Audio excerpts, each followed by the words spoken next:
Can you get away from me? No, I'm turning towards you. We're live. No, we're live. Oh, we are. Yes. I think we are. Let's just.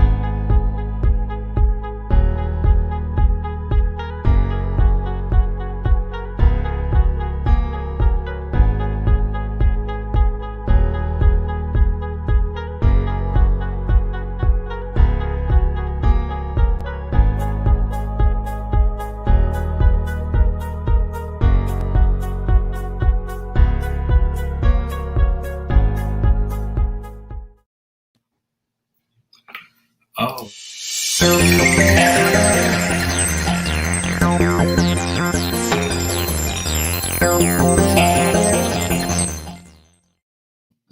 All right. Is this thing on?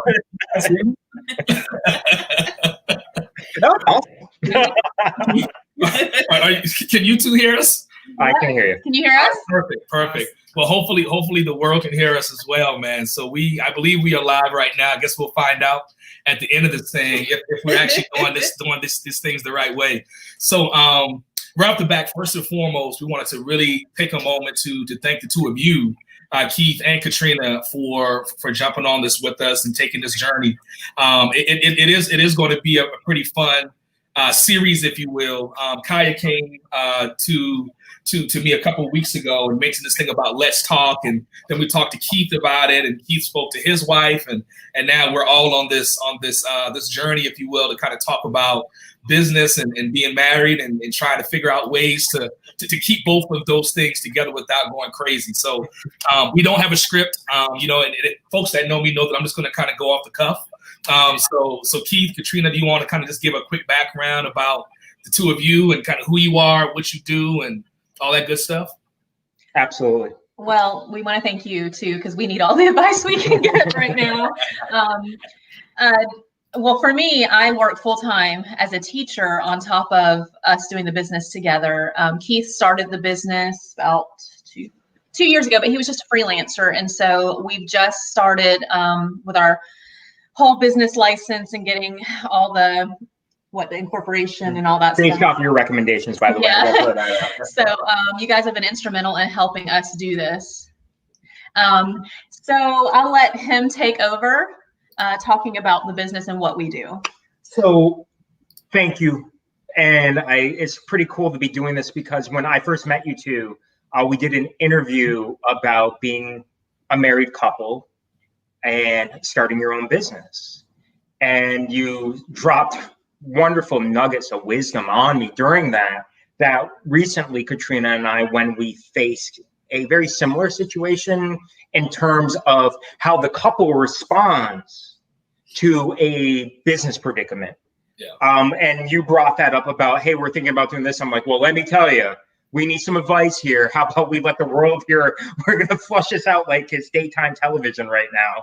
And we're just going to let the world hear what we went through. And not only will we acquire some knowledge from it, but hopefully a lot of people who are in the same predicament as us, whether they're a married couple, whether they're in business or both, they'll get something out of this. So this was a no-brainer.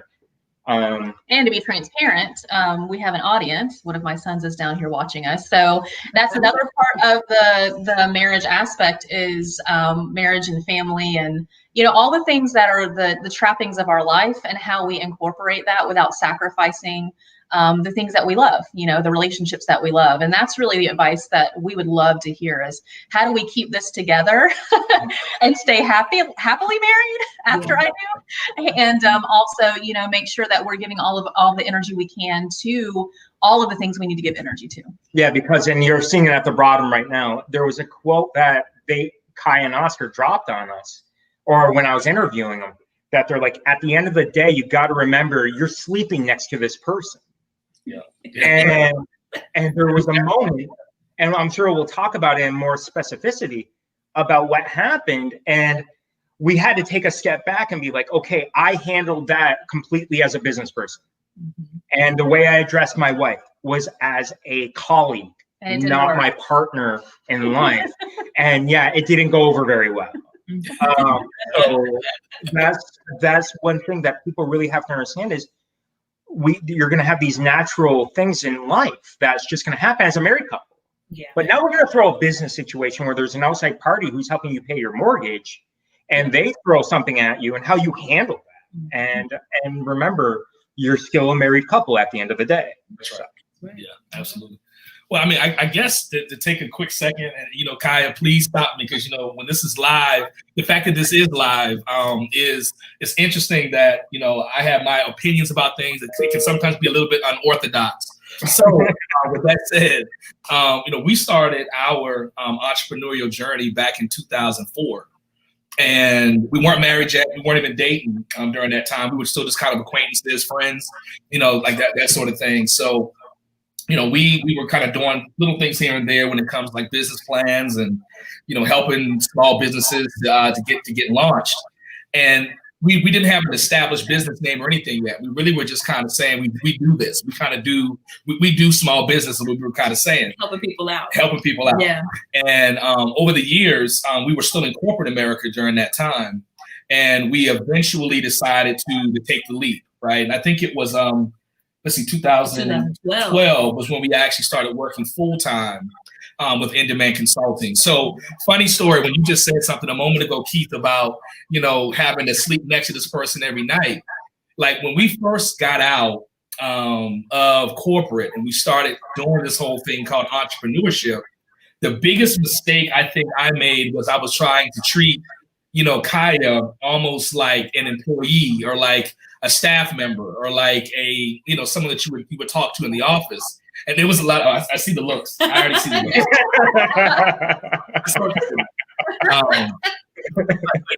We found ourselves in a lot of arguments, man, in the very beginning, because, when you're trying to start a business and you're married to this person as well. I think at that time we were already married. Yeah, we just got married. We were newly married. Yeah. So we tried to do this whole thing, man, and it was an interesting journey, to say the least, man. I'd love to hear your perspective on a lot of that stuff. And people, also the folks that are watching, feel free to leave any comments, ask any questions. We do see them, so you'll be able to leave something if you want to get us to answer anything. We're open books, man. We're here to give anything that you may need. All right. I think the turning point for us was there was this moment when Oscar came home, and he had been working we had an office and everything, and he was working in the office and I was working at the house. And in some of the conversations on the different tasks that we were trying to get done, I was working on certain things and he was working on certain things, but it was like when I tried to communicate to him, he had like this snappy response, right? Uh-oh. And it just kept building, kept building. And then finally that afternoon when he came home, we had to have a come to Jesus moment. And it was kind of like, okay, look, I can't be your friend when you come home if we've been arguing all day.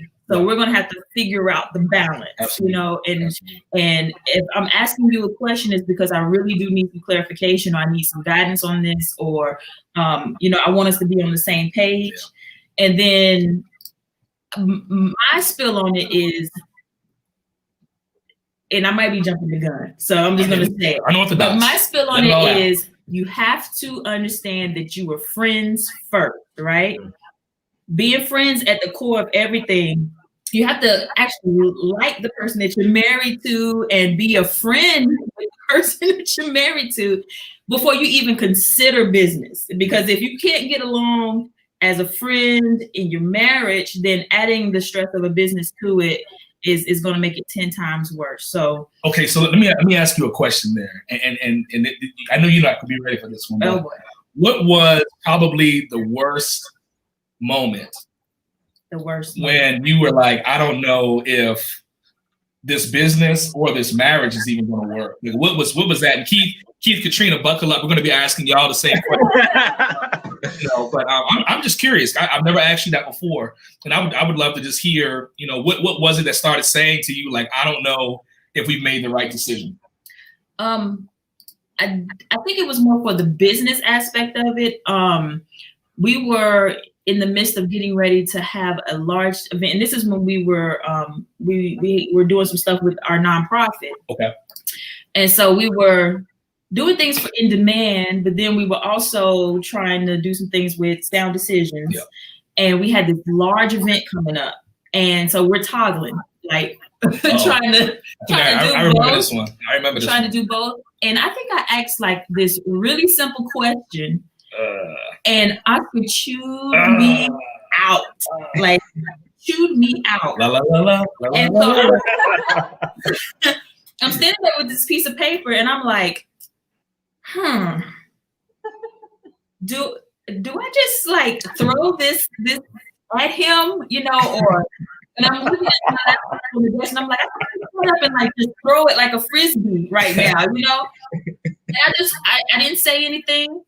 I just packed up all my stuff, put it in the bag, and I left. Yeah, I remember that. Like my laptop, all my paperworks and everything. I didn't say one word. And I think he asked me a couple of times, like, where are you going? Or what are you doing? And I was silent. I didn't say a word. I just put it all into my bag, put my bag on my shoulder, got my keys, and I left. I remember that. And I was gone for the entire day. I went to the office. I worked out of the office. He called a couple of times. I didn't pick up the phone, anything. So then when I got home, he was like, okay, let's talk. And I was like, yeah, we better figure something out. We're going to have to figure it out very quickly. And I think we were maybe 3-4 months into actually doing the entrepreneurial thing, like full time. Well, not only that, we were only a few months into being married. Yeah. So I mean, you got to think about this thing fully. I mean, there were some times, man, where I think we got married. See, guys, everyone who's listening, it's important. I made sure that our marriage date was very easy to remember. So it's 1/21/12.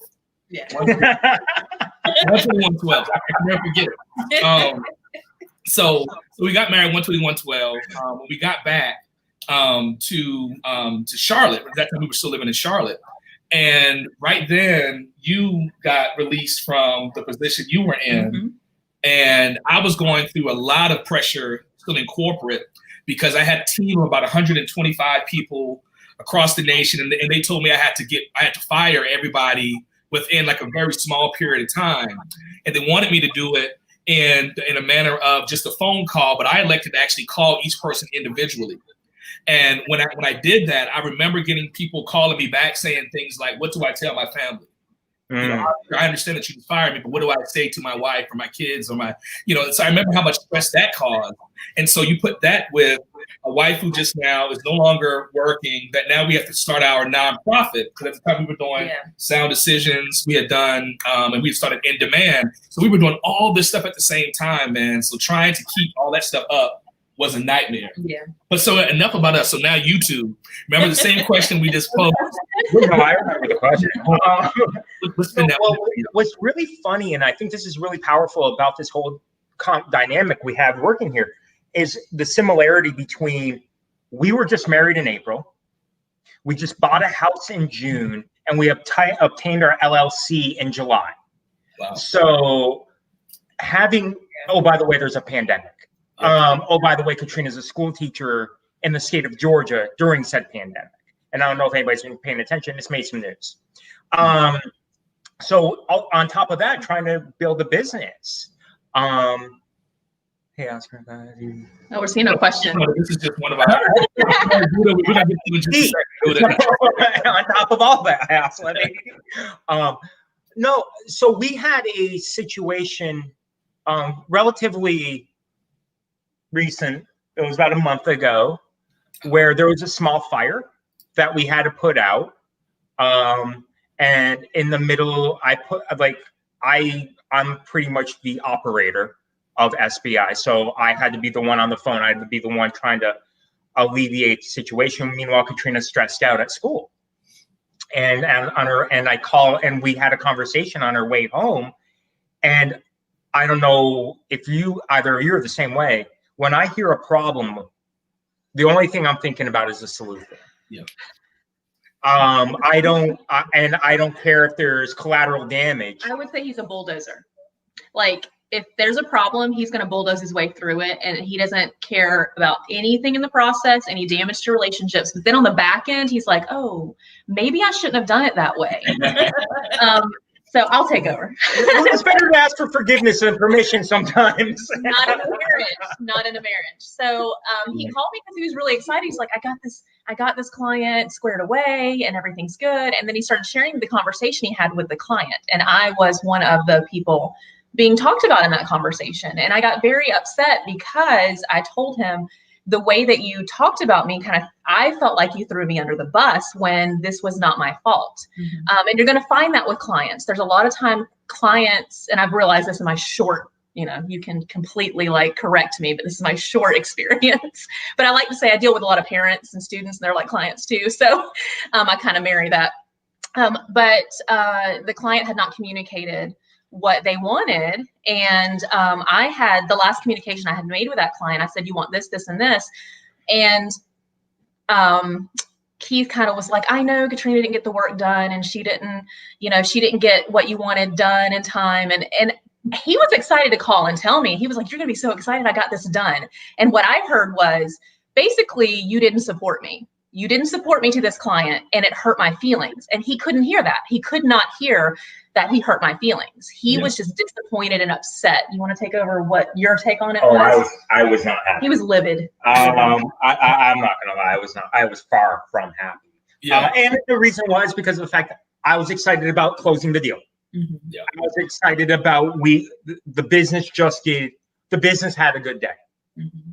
And meanwhile, my marriage just had a really crappy moment. And I thought, that was the day I said, I just don't know if this is going to work. If this is how he handles business, I don't think I can do this. And so that answers your question about the business. I think one thing we realized through that, though, and this kind of goes with the question, how do we keep the spark in the marriage and not get overwhelmed, is we always work to be honest. So when I say, we try. When I say something, I say, this is how I feel, because you can't argue with each other's feelings. And so we ended up working it out, but it took a good hour or two. And I was like, this is how I feel. No, it took a night. Well, for me, it took an hour or two. I guess I forget. I had to sleep on it.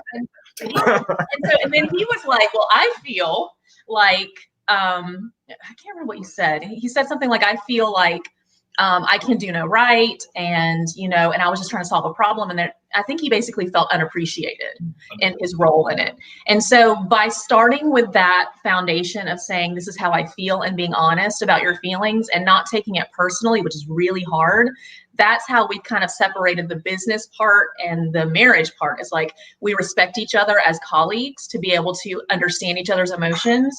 And also that helps us have a better foundation for our marriage. So we carry that over into the marriage as well. And also, we are learning about each other as a married couple.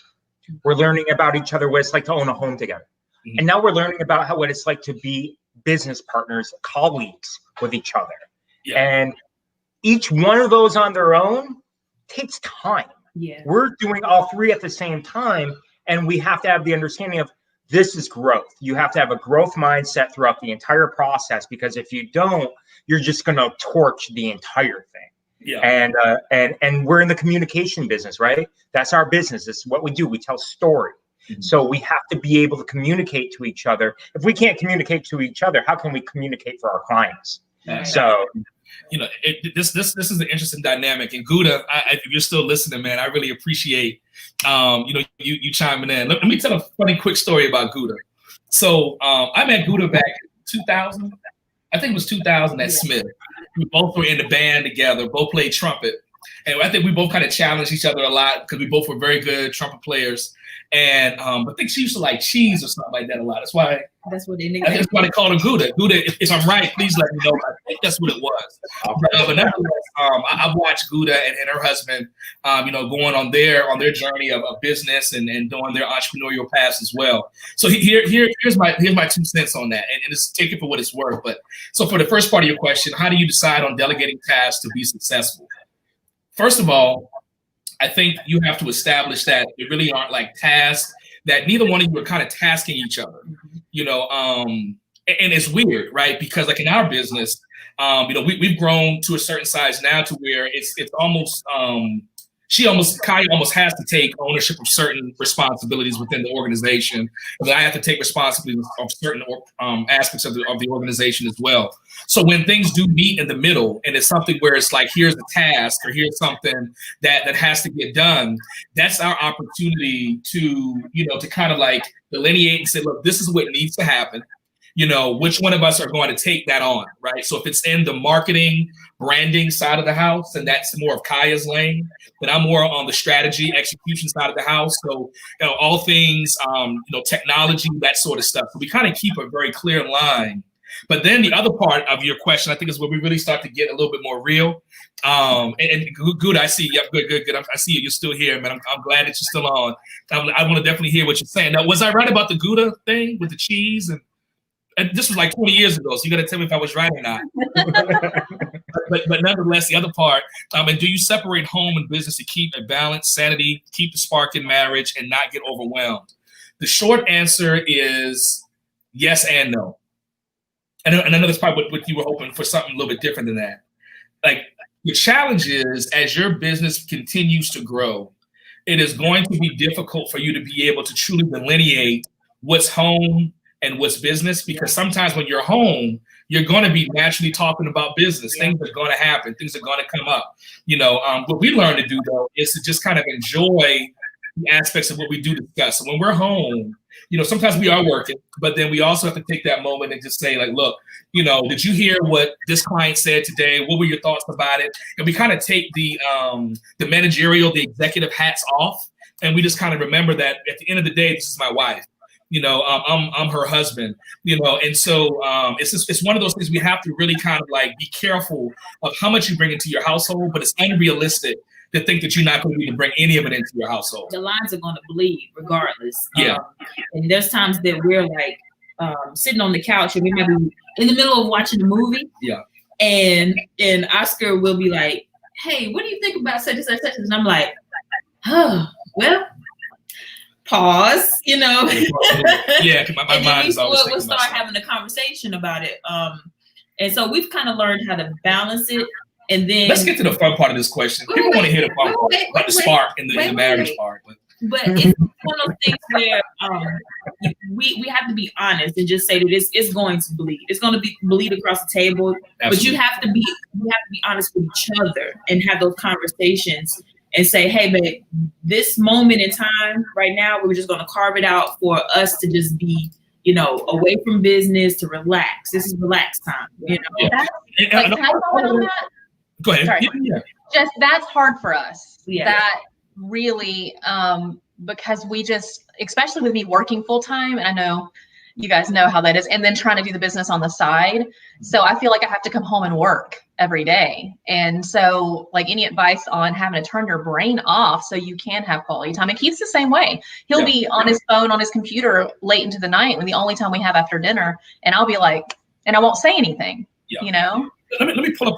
There's a book that I read here recently, and it talks about MITs, and that's the most important task, right? And so as an executive in a company, one of the things that I think we sometimes fail to do is that we make the assumption that we have to get everything done at one time. And to your point, some folks that listen to this are full-time entrepreneurs like us. Other people are aspiring to be full-time entrepreneurs. And some folks are comfortable doing both, where they're working a full-time job and having like a side hustle, if you will. For any of those kind of scenarios, an MIT is probably going to be one of your most important attributes as a true executive. What that does for you is at the beginning of your week, once you have identified your most important task or MITs, that's what you stick with.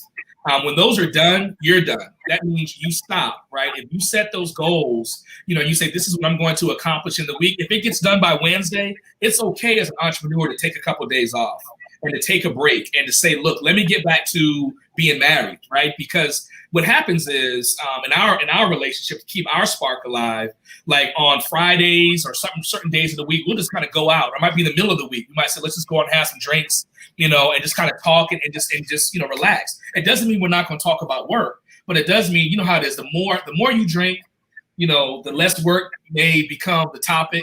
And then you start remembering how, you like the jeans that she has on, or you like the outfit that he or she has on.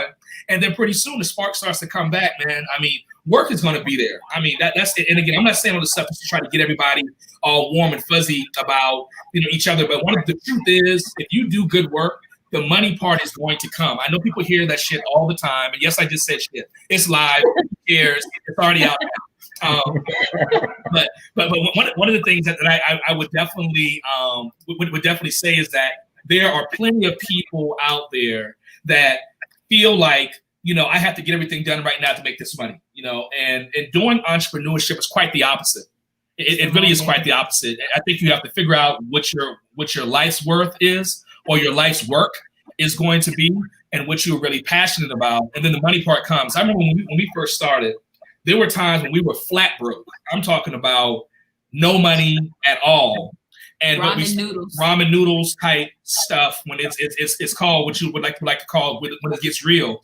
That we've experienced that, But then the thing is, you have to be able to keep going. So there's a differentiator between most people that start in entrepreneurship and those that stay in entrepreneurship, and it really just comes down to consistency. And it comes down to saying that, look, I'm married. This is my significant other. We are on this journey together. I want to make sure we talk about that journey thing in a little bit.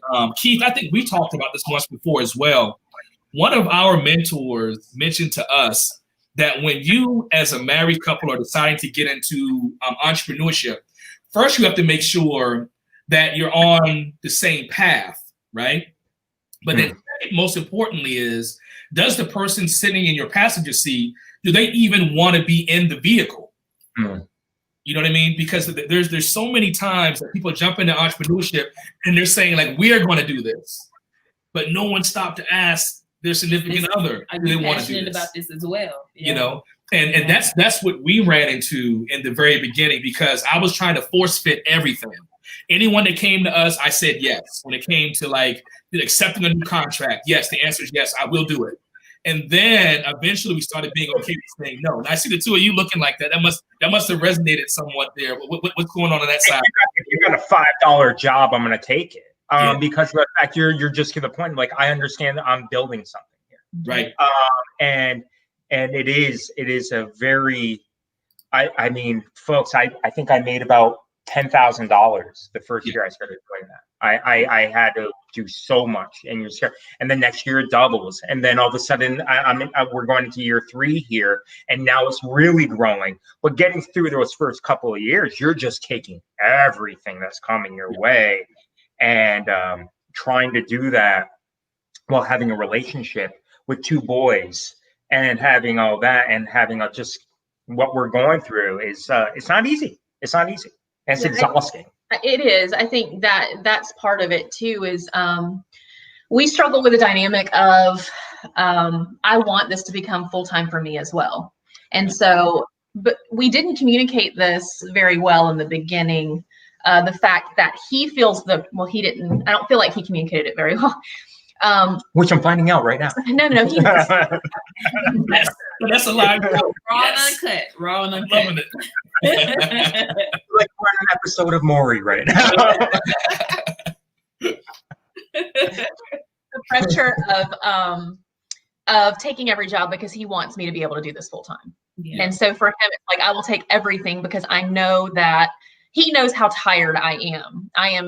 I've taught for 13 years. It's no surprise to anyone that knows me that I'm ready to transition. And we have a writing company, and that's what I do. That was my major in college. It's what I want to do full time. So he feels that pressure of, I have to make this work, and I have to take everything that comes my way so she can have her dream as well. And that takes time. You can't build it in one day.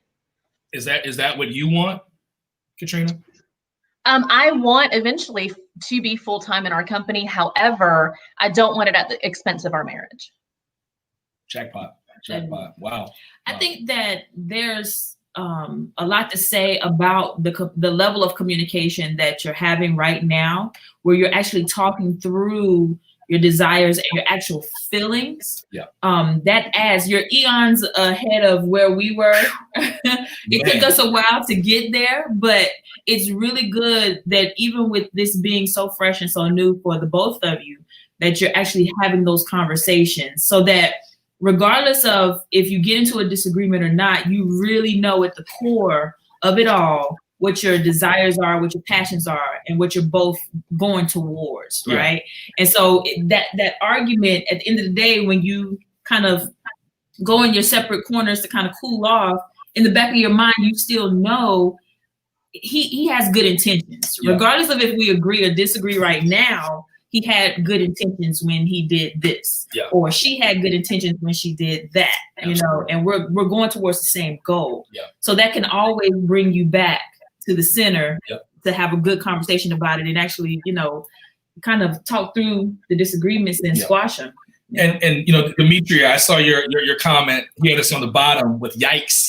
You know, that part is critical. Both folks have to really want to go to the same place. You know, I'll add another layer to that. One of our mentors, Brian Johnson, was talking. This was probably 5-6 months ago. Fred's another one of our mentors, and he made a comment about the whole thing about being in the same car and wanting to make sure that you want to go in the same direction.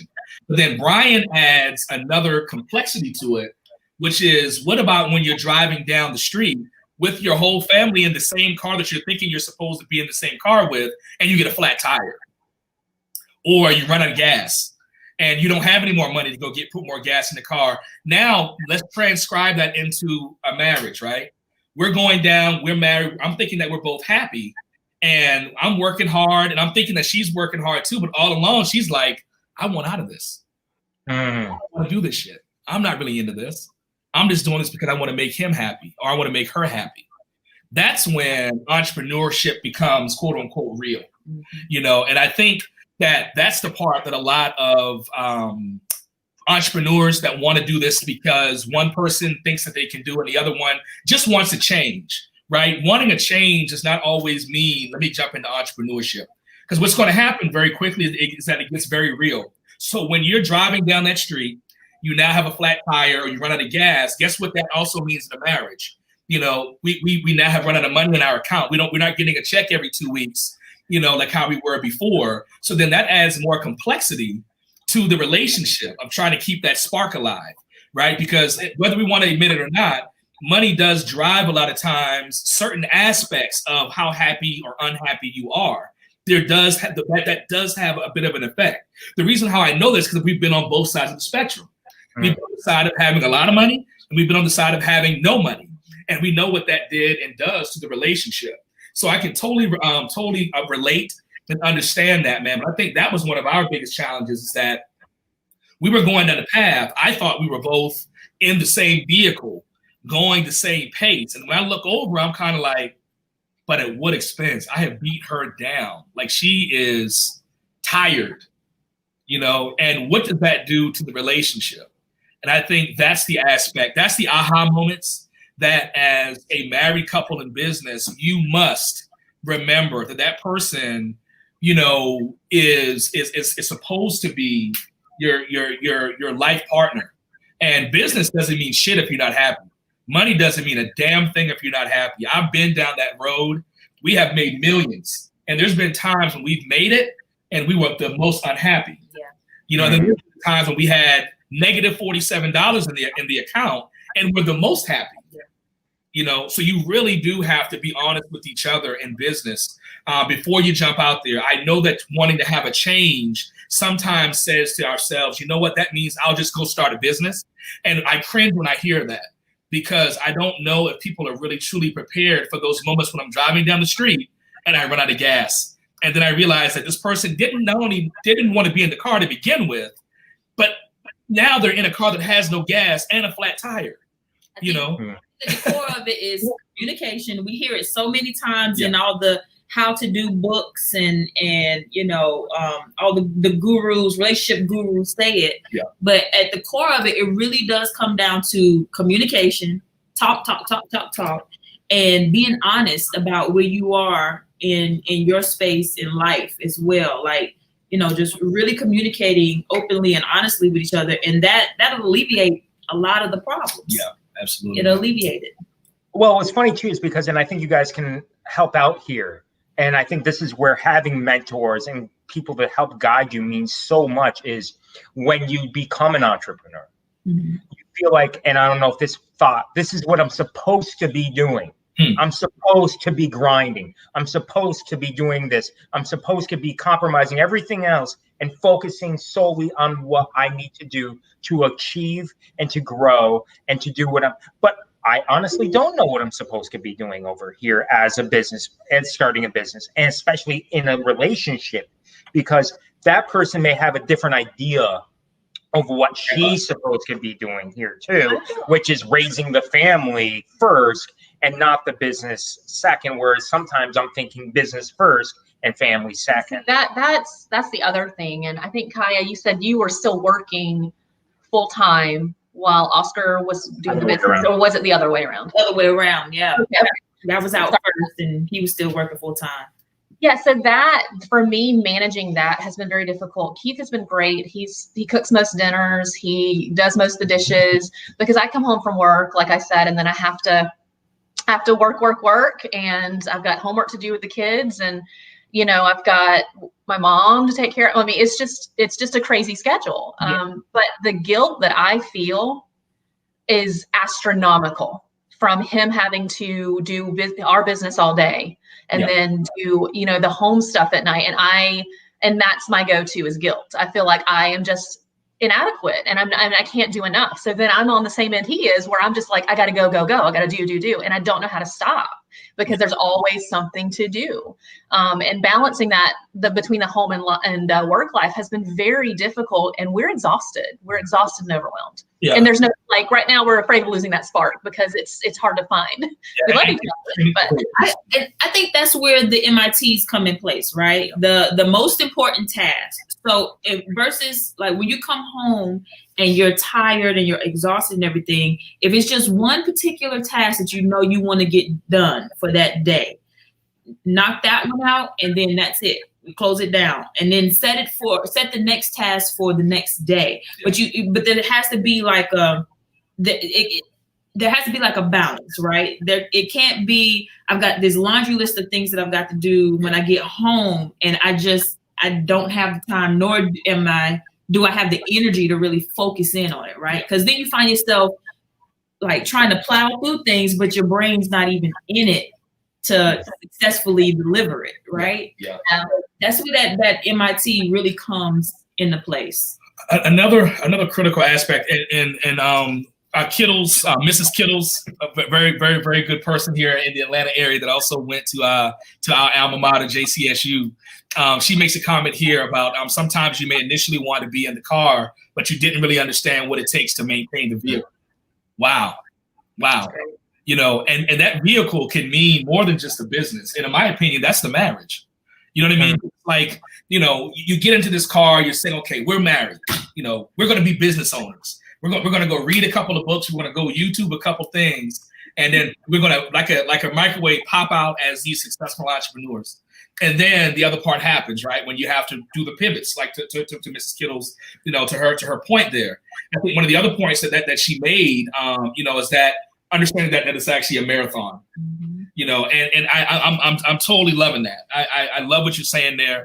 And the thing is, this is not just hearsay. This is not just a couple people BSing on a live chat. It's because we actually give a damn. I mean, there's people that come to us on a consistent basis saying they want to start a business, and 2 months later, they're either divorced or they have stopped doing the business, because it is a very serious thing when you're jumping out here. And so we try to give people the right level of detail and the right level of just candor, which is why, Keith, myself, and Katrina and Kaya decided to start this kind of a series, because I think there's a lot of people that do have questions, and a lot of times they're not exactly sure how to phrase the question, and I think that's totally okay to not be okay and to have those questions. I mean, Katrina, you mentioned something a little while ago about how, you're kind of exhausted, and I think the most important factor there is to make sure that Keith understands that.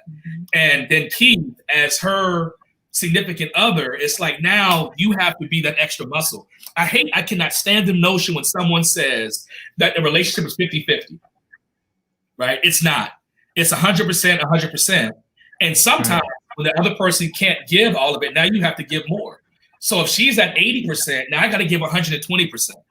You know what I mean? To make sure that we're always balanced. And that's the hard part about entrepreneurship. I mean, in the beginning, I didn't get that. So when Kaya would be exhausted or I would be exhausted, we know how we would show it. We would just beat each other up. Not physically, of course, but we would, not physically, but we would certainly, have our spouts, about things. And it would be the smallest things, like, when, why didn't you cook today? Or why didn't you take the trash out? Is this a personal I'm just saying. attack on me? I'm just saying. I am offended. I know you see that. Wow. Wow. So Gouda, see, question from Shane. All right, what advice do you have when one person is more business-minded, go-getter than the other, and the typical gender roles are reversed, the woman being the go-getter? Man, I'm so happy you asked that question. Oh, man. Thank you for doing that, man. Tell them big shout out. So honest, this is my opinion, and I would love to obviously hear everyone else's, but I do have an opinion about this. Okay, go ahead. In Kaya and in my relationship, I'm a little bit more of like the business-minded person, and Kaya is more of the artistic, more big picture kind of thinker. But in the beginning, Shane, one of the things that I was doing was I was trying to force her to be a business mind like me, as opposed to letting her be what she is, right? And so I would say things like, here's a business plan, go write it, as opposed to saying, think about the big picture of what the company's trying to do. How would you do it? And then letting her draw it out, map it out, and create. And that's what really started to delineate those clear lines. Now, the other half of your question around the gender role reverse, we haven't necessarily experienced that per se. But what I would say, though, about that is a lot of times that's going to end up being the male that has to be a little bit more willing to accept that. Because a lot of times guys, we tend to have a pretty big ego about things like that. And if she was the business-minded, and I was an artsy person and typing to take instruction from her, how would I probably handle that? I don't know the answer to that, Shane. I wish I did know that second half. It's harder for men to, you just went right in there. Accept. This is my personal opinion. I'm just gonna say it. It's harder for men to accept when a woman gets focused in on something and it's just like, let's go, let's go this direction. We've had that happen a couple of times. Because typically the man wants to, again, my opinion, the man wants to kind of drive the relationship and be and be the muscle. And that's natural. That's natural. But it's like society fruit to us and everything, right? Absolutely. Yeah. So but it's a matter of one, defining lanes, right? Defining lanes and understanding that it's okay for the roles to switch. Yeah. And they're going to, in entrepreneurship, they're going to switch. There are going to be times when, let's use Keith and Katrina. There's going to be times when Katrina's going to be so passionate about something that she's just like, we got to do it. We just got to do it. This is everything. This aligns to everything that I want, Yeah. But then, Keith might be like, I'm not really feeling it. I'm not really feeling it, right? Gotta be honest. So now you have to decide, okay, well, what part of that what responsibilities do each of you take in making sure that this is successful as a whole for the business? Yeah. Right? Absolutely. So if Katrina is driving it, then it's like, okay, Keith, can you handle these particular items? Are you okay with these particular items? Yeah. And then once you make that agreement, then you can move. Yeah, absolutely. DG Baker's, so Big Nate, shout out to Big Nate down in Charleston, South Carolina. Him and his wife are the owners of Daddy's Girls Bakery. And I remember when they first were starting out, Nate, keep me honest, man. Y'all probably been in business now. I know it's got to be over a decade. I know probably more than that, I'm sure, man. But I remember when they first got started, and I remember like just watching their evolution, man, and seeing where they are now. I mean, I think they were at they're like in the Charleston airport at one point. They're about to open up a brick and mortar. So we would love to have y'all on the show. Maybe sometime, you know, if Keith, if you guys are okay with it, we'd love to have some business owners come on along with us, man, at some point, and let's just talk about it, man. I mean, those all the advice we can get. Absolutely. The more the merrier. They've been in the trenches, man. I've watched their evolution, and maybe they can probably potentially add some value on the side of like that gender change of when, you know, one person may be more into one aspect of the business than the other person. You know, it's just that in this case, I think that I've been a little bit more on the business-minded side, but then when it's time to create, I have to come to her, you know. And so same thing, you know, I'd be curious with, you know, Katrina, you know, what's been your perspective on that? Have y'all noticed, have y'all gotten to that point yet to really figure out who does what better, or have you gotten to that point yet? And it's okay if you haven't. I think we're in the midst of it. The thing is, like what Kaya was saying was like the roles will change depending on the time. So for example, in the summer, I could be much more involved because I have summers off. And so we had started incorporating the business and doing all that. And I am very technical. I'm very detailed. I'm very technical about organization and how things should be done. And he knew that. So he's like, take all the notes you can and do everything, like make the checklist. You know, how do we want to do this? And I was very involved in that. And I wanted, like, there were a lot of things I wanted to do and I was passionate about, but then school started and I had to stop that. I had to like roll it back so I could just do content for our business, for some of our clients. And then he took back over. So I think it's never just one or the other. It's kind of a fluid situation and we're just learning that. And so for me, it's hard to let go. I'm like, I hope he's doing it okay. I'm not going to ask. I can't handle any more on my plate. I'm not going to ask. Katrina's my editor. I've always said this about her. I am the guy that colors outside of the lines, and she's the one with the eraser. And not saying I'm not creative. No, it's not. It's a different level of creativity.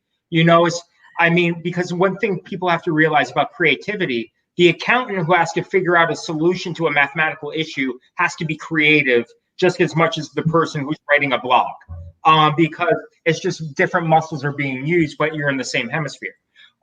Katrina is the more pragmatic of the two of us. So when I look and say, well, I'm thinking this, she's kind of like, okay, honey, then how are we going to do it? We're going to have to do this by this point. We're going to have to do this by that point. I'm like, we'll get it done. And I'm just the one of like, you know, I'm Pollyanna over here. I'm having this complete like, oh, we'll get it. Don't worry. And I'm the risk assessor. What happened?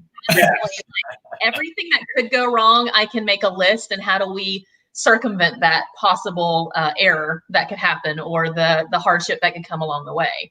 Yeah. So we found we're finding those strengths, but at the same time, sometimes even though that's my strength, he's going to have to step in and vice versa because of time constraints and whoever has the biggest client and who's working on that at the moment.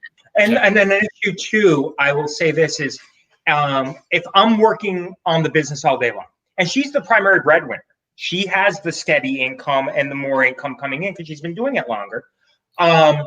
That I'm exhausted because I just get a day about the business. Now she gets home and she's actually motivated and she wants to do something about the business.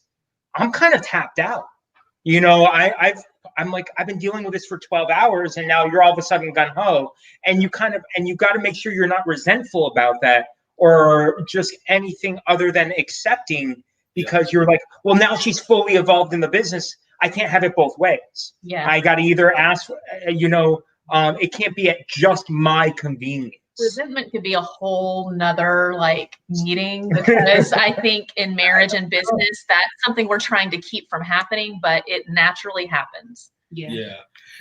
I think like that the triggers component that, you know, is being talked about here. I think it is huge, man. And I think we will maybe want to table that and have that as next Sunday's conversation. I mean, it is a big deal. You know, I've seen couples come into our office and they'll come and they'll give like, you know, who they are and what they do. And we really tend to care less about what they actually say they do, but we'll watch and we'll be the tell, you know, who really, quote unquote, is going to be wearing the pants for this deal. Because sometimes wearing the pants will change and it will transition, you know, based upon what the actual circumstance is. You know, so totally hear you there. The relationship. Are you dissecting us now? Just wondering, are you doing that to us right now? No, but to Oscar's point, it's also about the relationship with the client, right? Yeah. Because like if one of us has established a deeper relationship with that particular client, then of course we're going to be the one that's driving, you know, the deals and getting more work and all that stuff based on the client as well. So it's an ebb and flow. It is. It's an ebb and flow. There is no special or specific algorithm. The same way there is no, it works every time, perfect algorithm in marriage either, you know? Yeah. And so I think once people realize that and accept that and understand that it's the constant communication and being able to kind of go with the ebb and flow of it and be honest, honesty, I can't stress that enough, then that's when you start to really understand the dynamic of being in business and being married at the same time, you know? Yeah. I love the point of the triggers, by the way, because that is a really great point. Because the night we talked about earlier, where I got really upset, she said something that really triggered me. And then I was like, that really triggers you. What did I say? You're unsupported. Oh, I said I felt unsupported. And he's like, I just unsupport you in life then. I don't support you with the family. I don't support you. I said in this situation, and he could not get I would not hear it. Unsupported. So now I know. I need to make sure I don't use that word. totally tracking with y'all, man. He does the blanket everything in one box, and I'm like, no, I'm talking about this specific incident. Wow. Like this is going to become a Dr. Phil moment here.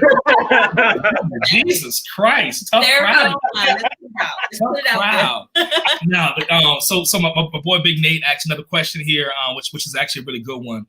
What's the best way to uplift your partner when they get down or stressed emotionally? Take a look at that scrolling bottom there that says 80% of your problems will derive from 20% of your revenue stream. So when you earlier, Keith, you made a point, you know, in the beginning parts of business, we tend to do things like say yes to almost everything, right? And the problem with that is sometimes those small deals, those small little gigs, so to speak, will be the straw that breaks the camel's back in your relationship. So sometimes it's okay to say no. It's okay to say, you know what? I think my wife's already tired. You know, this extra $100 really going to be a make or break inside the household? And again, you have to be honest with yourself. If that $100 is a make or break, then you need to be honest with each other about that and be willing to take up the slack. So if she's stressed and she can only give 70% that week or that month or that year, then I've got to step up and give 130% now. Because I've got to cover some of her. And when some of those small deals are coming in that you probably could walk away from and not really be, you know, harmed by too much, that's that 20%. And if you think about how most of your problems and your challenges in small business, when they typically derive, it usually is based upon a very small deal.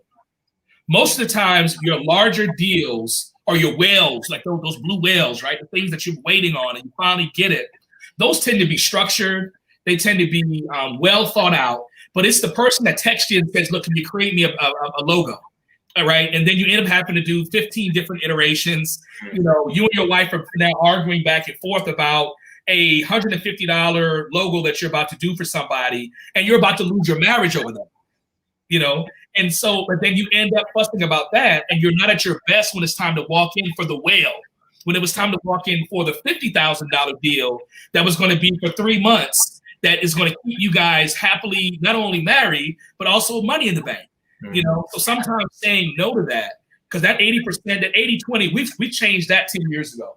The whole thing about the other like cool notion everyone says about the 80-20 rule. This is the real one that you see scrolling on the bottom. If you're an entrepreneur, that's what you need to be concerned about, because that's what's going to keep you guys much more happy down the line. That stress and emotional stuff, it really does come down to the fact that you have to be willing to cover the other person when they're down. There is no other fancy way to say that. You know, I wish there was, but you just got to step up when your mate is down. You got to be willing to step up. Period.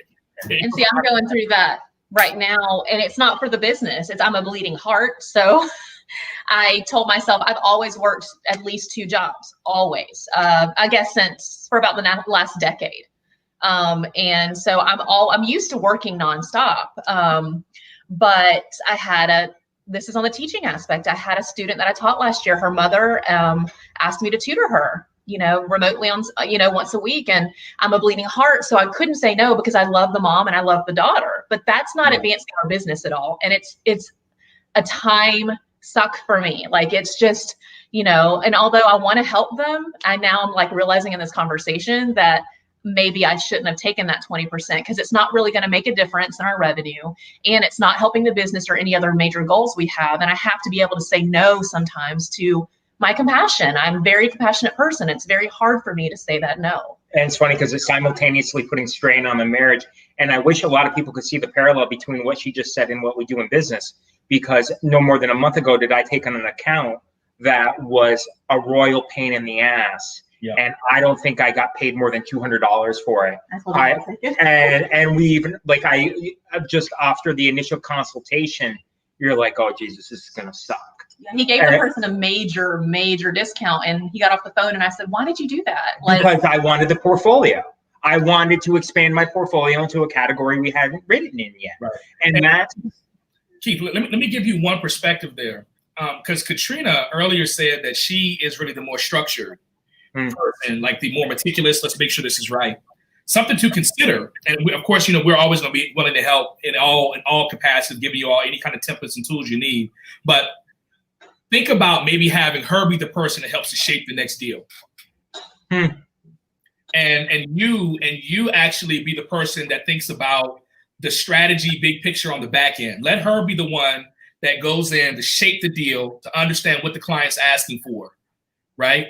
And then once she's done that, she comes back to you as the more big picture, coloring outside the lines. Because what she's going to do is she's going to come to you with a scope. She's going to come to you with a scope. Like, this is what the client is asking for, right? Now, you can color outside the lines, but then you know what she's going to do? She's going to draw you back into, but this is our scope. And then when you go back to your customer, you go back and you say, here's what I think we heard, right? And now she's driving that deal because she's the one that has the actual structure. Yeah. You see, like in a room right now, if Kaya goes in to structure a deal, it's going to be a damn good deal. But what's going to happen is it's going to kind of be very wide, very broad. Whereas my job when I go into those rooms is to make things narrow, specific. What are we going to do? Let's bite this piece off first, and then we can look at the next aspects. But now take that idea, what I just said, and if I bring that into Kaya comes and then she blows it out the water, because now she's like, okay, yeah, Oscar, that sounds good, but have you thought about this design or this concept? And then now when you go back to the client, you've got a scope, and you've also got a lot of detail within the lines of the coloring box. So if you two try that, I think that you're going to come out with a pretty good nugget. Maybe even the next project we have you guys do, maybe we'd like to talk to Katrina as opposed to you, Keith, on this one. And let's just see what happens. Now I see what's happening. Yeah. Well, it's true. I mean, we have a client on Monday that we're meeting together. And it's so funny when we meet clients together, what you're saying is exactly what happens. I keep saying, so this is what I hear that I think you want. And I say that in our meeting. So I always mirror back to the person, this is what you want. Right. And whereas Keith is like, let's have a good conversation and just get to know each other. I'm thinking relationship building. Yeah. Which there's nothing wrong with that. Right? There's nothing wrong with that. But you like Keith, you can be the closer, right? But the person that comes in and gets that scope, because again, I don't want to throw too much. We only got about another couple minutes here for this one. But one of the things to think about here is when you walk into a room, we all get the whole notion of you want to go in there, you just want to go talk. You want to have a conversation. And the talk aspect, when you say it backwards, is know, like, and trust, right? So the goal of the first meeting sometimes is to get the person to like you and to trust you. Then eventually you gain access. But in reality, people now are starting to think about things in sound bites. So if you get like a Katrina in the room, that's very personable, but also is going to get down to the nitty gritty of what's the scope. So that way, by the end of that meeting, when she comes back and says, here's what I think we heard. Now it's within that box. and we've added in Keith's flavor of, you know, like how we go about it, and the more, you know, the more big picture theoretical sort of stuff, which is needed in that scope.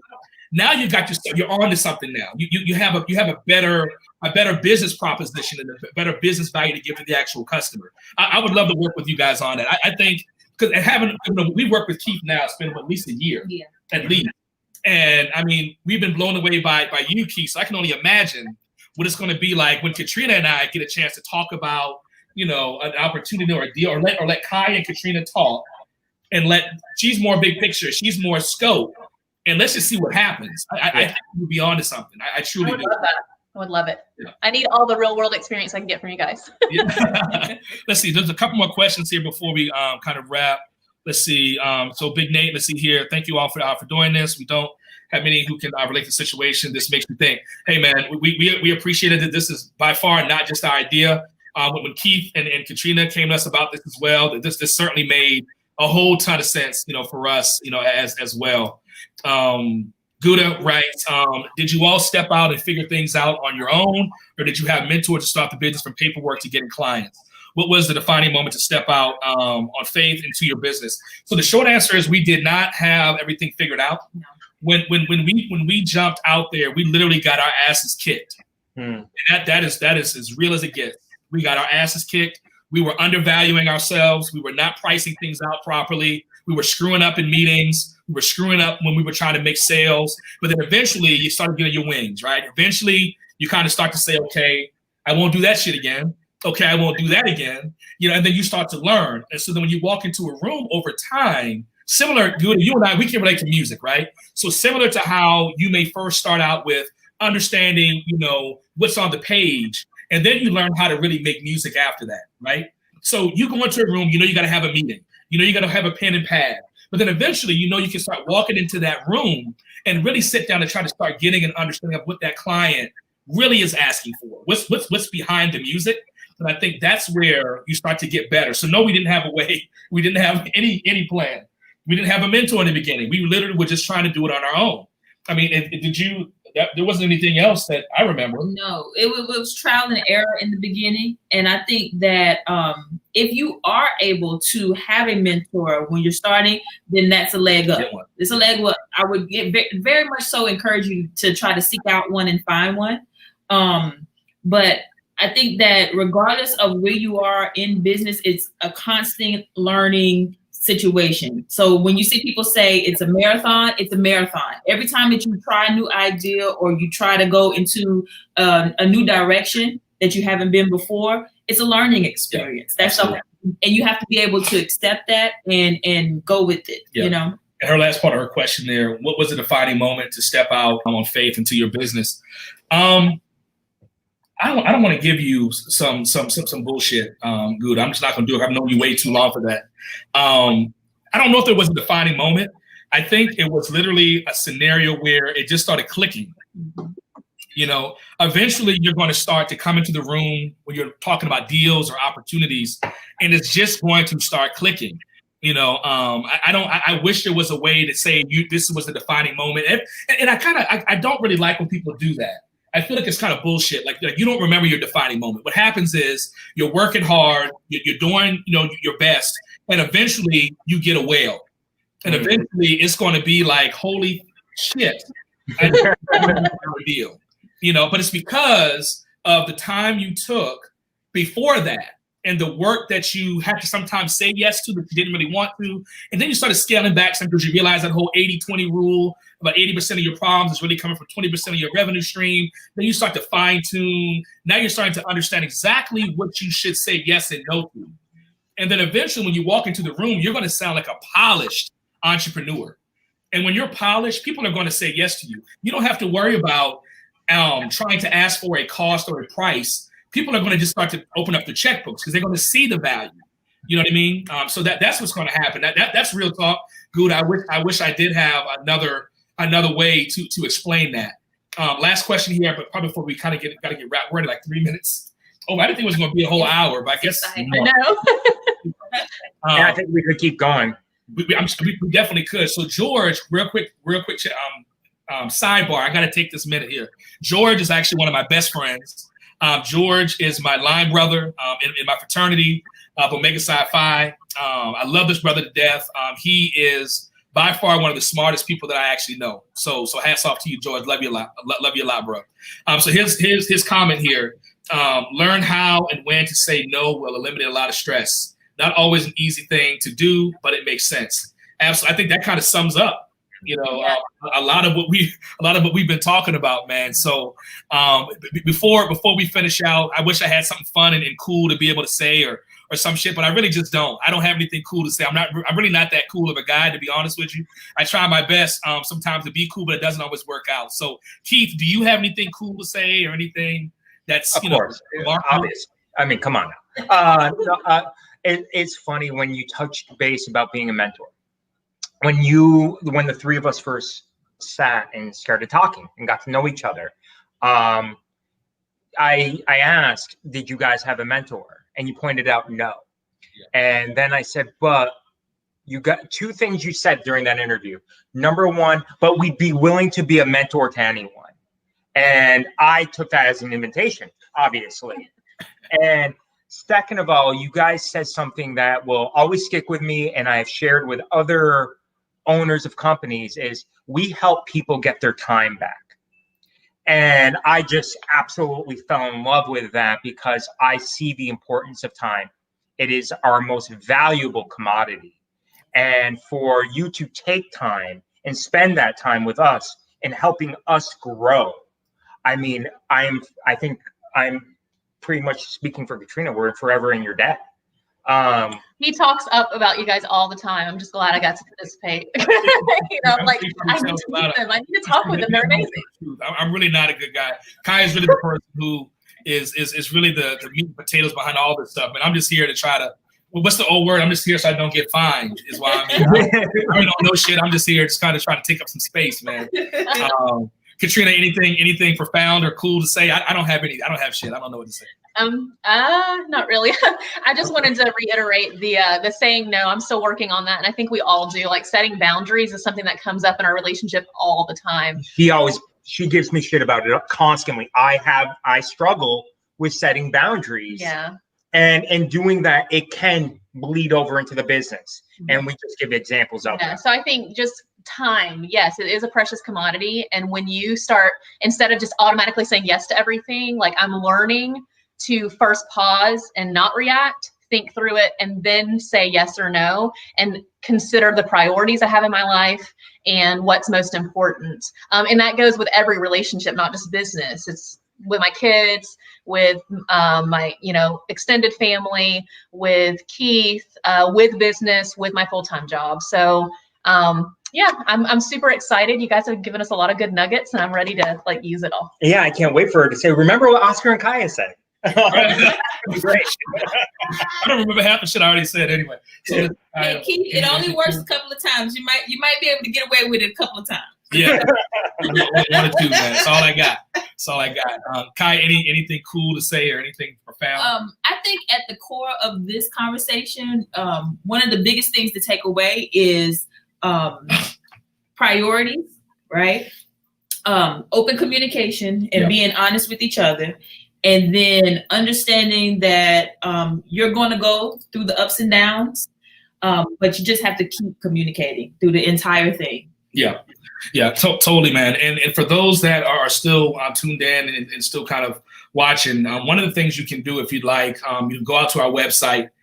We've got a Learn portal out there that has all different types of cool little ebooks and such. And we wrote a book back in, I think, 2011 or something, 2012. And it's a pretty cool book. I mean, we encourage people to go out there and take a look at it. But I'm not going to do any shameless plugs anymore than I've already done that you've probably seen scrolling across the screen the entire time.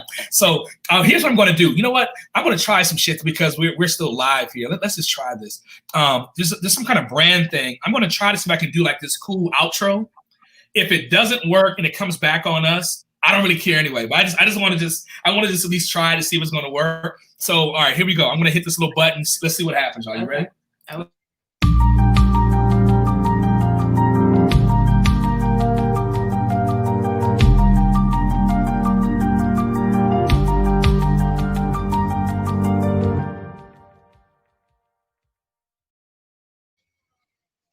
Yes. Yeah.